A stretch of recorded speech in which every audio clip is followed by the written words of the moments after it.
जगदीश त्रिवेदी के बिल्कुल नए वीडियोस के लिए सर्च करें Jagdish Trivedi official YouTube channel. Search करें, लाइक करें, फॉरवर्ड करें और हाँ, सब्सक्राइब करना ना भूलें जगदीश त्रिवेदी ऑफिशियल चैनल।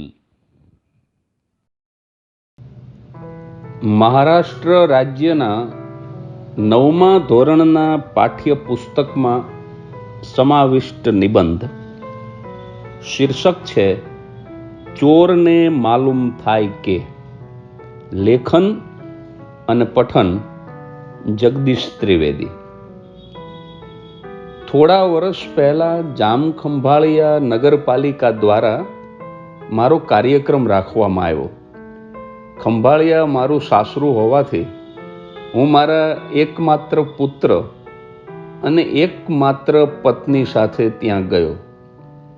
તે રાત્રે હું લોકોને હસાવતો હતો, બરાબર એ જ સમયે મને રડાવવાની પૂર્વ તૈયારી થતી હતી, એટલે કે સુરેન્દ્રનગર મારા ઘરના તાળા તૂટતા હતા।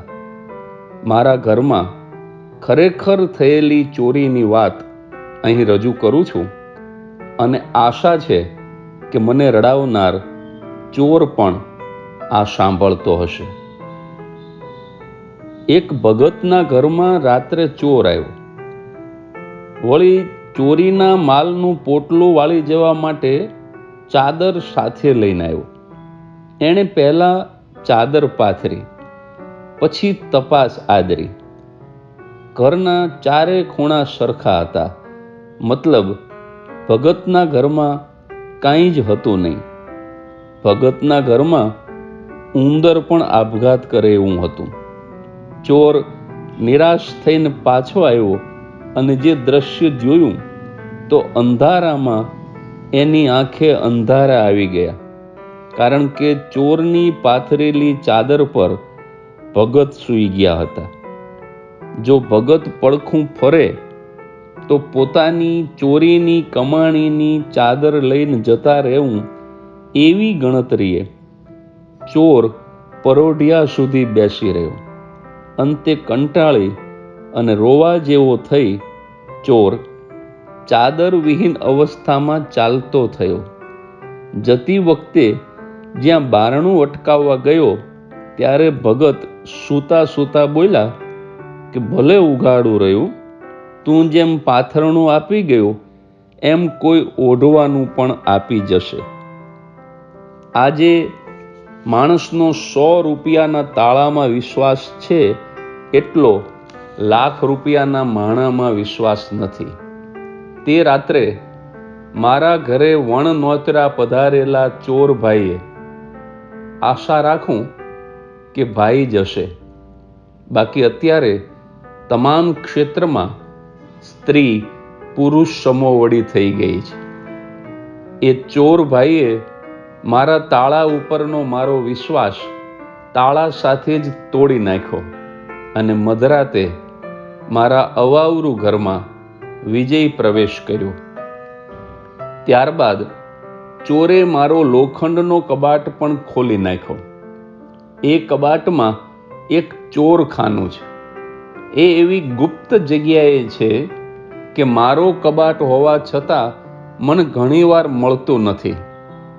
એવું ભેદી ખાનું પણ ચોરે ભેદી નાખ્યું, અને જેનું નામ જ ચોરખાનું હોય એ ચોર ન ખોલે તો કોણ શાહુકાર ખોલે? અહીં શાહુકારનો અર્થ આવકવેરા અધિકારી એવો કરવો। ચોર વ્યવસાયે ચોર છતાં શાહુકાર કરતાં વધુ નીતિમાન હતો। એને સોનું અને રોકડ સિવાય કશામાં રસ નહોતો, અને મારા સદનસીબે અને ચોરના બદનસીબે મારા ઘરમાં એક પણ તોલો સોનું નહોતું અને પૂરા 1000 રૂપિયા પણ નહોતા। આ નિરખીને નિરાશ થયેલો ચોર ટીવી, ટેપ, ઘડિયાળ કે સાડીઓની લાલચ વગર, કંઈ જ લીધા વગર ખાલી હાથે જતો રહ્યો, એનું આજે પણ મને સુખદ આશ્ચર્ય છે. કદાચ એવું બને કે કબાટ દર્શન બાદ નિરાશ થયેલો ચોર લાખો નિરાશામાં એક અમર આશા છુપાઈ છે એમ બોલતો બોલતો ઉપલા માળે ગયો હશે. પણ મારો પોતાનો ઉપલો માળ ખાલી છે તો મારા ઘરનો ક્યાંથી ભરેલો હોય? ઉપલા માળે પુસ્તકોના ઢગલા જોઈ ચોરને થયું હશે કે રોંગ નંબર લાગી ગયો છે. જેની પાસે આટલા બધા પુસ્તકો હોય એની પાસે સોનું કે રૂપિયા થોડા હોય?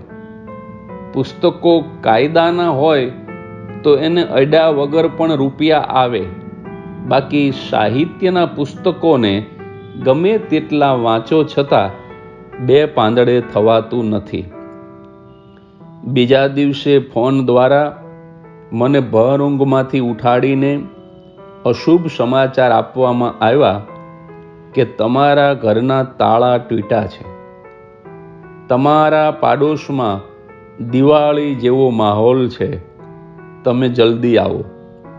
આ સાંભળીને હું એવો ઘાંઘો થયો કે લહેંગા ઉપર શર્ટ પહેરીને સુરેન્દ્રનગર પહોંચી ગયો. પત્ની ઉતાવળમાં મોજડી બદલે સ્લીપર પહેરીને બેસી ગઈ. મારા પુત્ર મૌલિકને તો આખા રસ્તે એક જ ચિંતા હતી કે ચોર જો પુત્રવાન હશે અને મારું બેટ ચોરી ગયો હશે તો સાંજે પાડોશીના ઘરમાં દડો કેમ નાખીશું? અમે આવ્યા એટલે પાડોશીઓએ ખોટા દુઃખ સાથે અમને પોંખ્યા, પણ એમનો રાજીપો આંખોમાં ડોકાઈ જતો હતો. અમે ઘરમાં આવીને ટીવીથી માંડીને ટાંકણીના બોક્સ સુધીની બધી વસ્તુ તપાસી લીધી. મેં શેરીમાં આવીને જાહેરાત કરી કે મારું કંઈ જ ગયું નથી. માત્ર ઘરમાં કંઈ જ હતું નહીં, તેથી ચોર પાસે મારી આબરૂ ગઈ છે. પણ પાડોશીને મારી વાતમાં વિશ્વાસ નહોતો. તેઓ અંદરો અંદર કહેતા, ગયું તો હોય પણ કોઈને કહેતા નથી. ત્યારબાદ મારા ઘરમાં કોઈ વડીલનું અવસાન થયું હોય એમ ખરખરો કરવાની લાઈન લાગી ગઈ. હું ઓળખતો નહોતો એવા માણસો પણ મળવા આવ્યા. દરેકને મારે એકની એક કેસેટ રિવાઇન્ડ કરીને સંભળાવવી પડતી. એ લોકોને ચા અથવા ઠંડુ પાવું, નજીકના હોય તો નાસ્તો કરાવવો. 3 દિવસમાં અમે ત્રણેય રોવા જેવા થઈ ગયા. શરબતના 6 બાટલા, 5 કિલો ખાંડ, 2 કિલો ચા, નાસ્તાના 3 ડબ્બા ખલાસ થઈ ગયા. ત્રીજા દિવસે મારો અવાજ બેસી ગયો, જેના ઉપર મારા ધંધાનો આધાર છે એવો. 72માં ભાઈ ખબર પૂછવા આવ્યા ત્યારે હું એટલું જ કહી શક્યો, ચોરી થઈ, કશું ગયું નથી. પોલીસને જાણ થતાં તેઓ પણ ચોરની માફક વગર બોલાવી આવ્યા. પુરાવામાં તૂટેલું તાળું લેતા ગયા. મને 3 વખત પોલીસ સ્ટેશને બોલાવ્યો. મારે ફરિયાદ કરવી નહોતી, છતાં નોકરીના ઇન્ટરવ્યૂ કરતાંય અઘરા સવાલ પૂછ્યા. ઘડીક તો મને એમ થયું કે મેં કોઈને ત્યાં ચોરી કરી છે.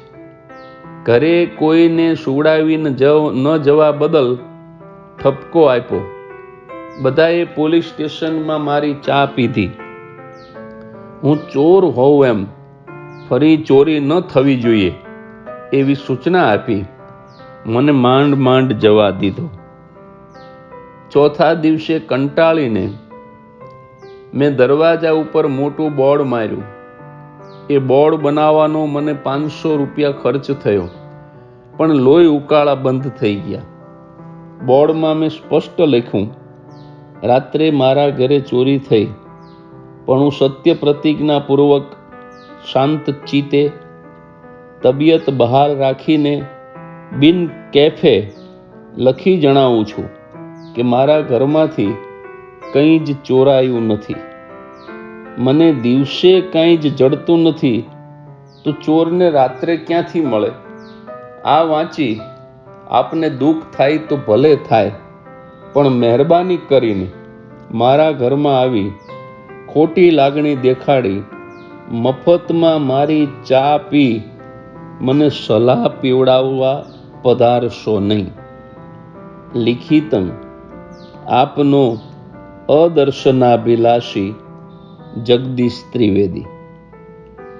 5મા દિવસે મારા એક બહુ દૂરના માસી આવ્યા. એ એટલા બધા દૂરના હતા કે મારા બા પણ એમને ઓળખી ન શક્યા.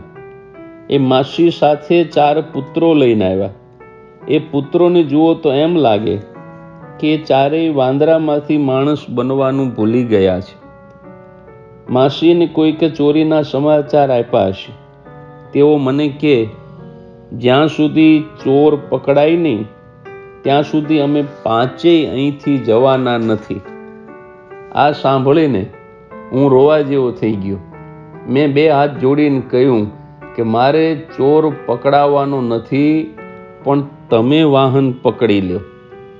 ત્યારબાદ મેં અને મારી પત્નીએ હિસાબ કર્યો તો બોર્ડના 500, શરબતના 6 બાટલાના 180, 5 કિલો ખાંડના 75, 2 કિલો ચાના 280, નાસ્તાના 250, સગાવાલાને ફોનના 220, આ બધું થઈને આશરે 1500 રૂપિયા વપરાઈ ગયા હતા. ચોર ભલે કંઈ જ ન લઈ ગયો, પણ 1500 રૂપિયા અમારી નજર સામે ચોરાઈ ગયા.